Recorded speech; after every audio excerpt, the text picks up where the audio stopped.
If I look at it, a coach could probably write a book after each season or maybe even each game with everything that happens, but the ideas for this one and coming up with this, I haven't had a chance to read it yet, so just how did this all kind of start and lead to where we are today? Well, I wrote a lot of articles for some magazines, for Peter King for Sports Illustrated and some other things, and people encouraged me to write a book, and I thought about it for a long time, and it was tough deciding exactly which story to go with, but this story was just so compelling, and what we had to do, and the number of protagonists and antagonists in the story, and the people involved, and the characters, and how it all came off, and the improbable odds that we were fortunate enough to overcome and to win the game. It just seemed like really the story to do first, but I never imagined it could take this long to write the book and then to go through the editing, and now the distribution is just it's a whole new world.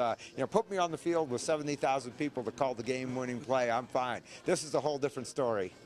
So what is some of the feedback? You get this book out there, the guys that are in it, maybe some of the names, what are they saying after they flip through these pages and stuff? Probably some pretty good things, I would imagine, as they relive these memories too. Yeah, that part's been much more fun than I really thought it would be. I mean, because I had to change things around. It's really based on the true story, and there's just some things I couldn't possibly know behind the scenes. And then as a writer, you have to make things work. And so it's really it's a fun story. It's fun for them to read. I changed everybody's name, so a lot of them get the book right away and try and figure out who they are. But they all figure it out, and they all get back to me, and they laugh, and they love reliving the memory, because it really was a month in history that I don't think anybody involved will ever forget. When you set out to write this book, were you expecting anything like this? I mean, there's a line of people behind us right now, people coming with the books wanting you to sign it and telling you exactly what they think about it. I was more nervous for this event than I've ever been for any state championship game or the bowl game that the book is about. This is stepping outside my comfort zone. You might as well put a golf club in my hand and put me on the Masters first tee, or worst comes to worst, have me do a piano recital. I am so far out of my field of comfort, it's amazing. Most difficult part of this entire process?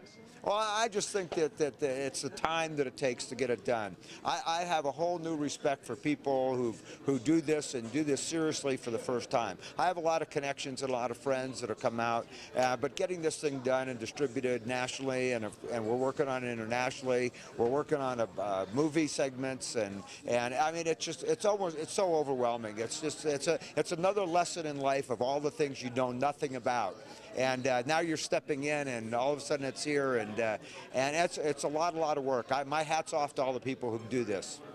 You're a journalism major. Is there a book 2 in the works then in the future? I mean, it took a while for this one, but now you've got the flow of things. Yeah, there's actually a couple of good ideas, particularly after coaching and living in Italy, and some good ideas for that. And then there's some things for the young adult market that I'd really like to do. I'm motivating young people is my passion in life. Sports in schools and the good that does, and I think sometimes we even forget how important all activities are in our school system, and what that produces in our kids that make us really unique in the world. And having traveled abroad and doing the Global Bowl, I get to see that up close and personal. And I'm really happy to become a spokesman for that, and to utilize that, my talents in writing, if I have any, we'll soon find out, but to utilize that to push that concept forward.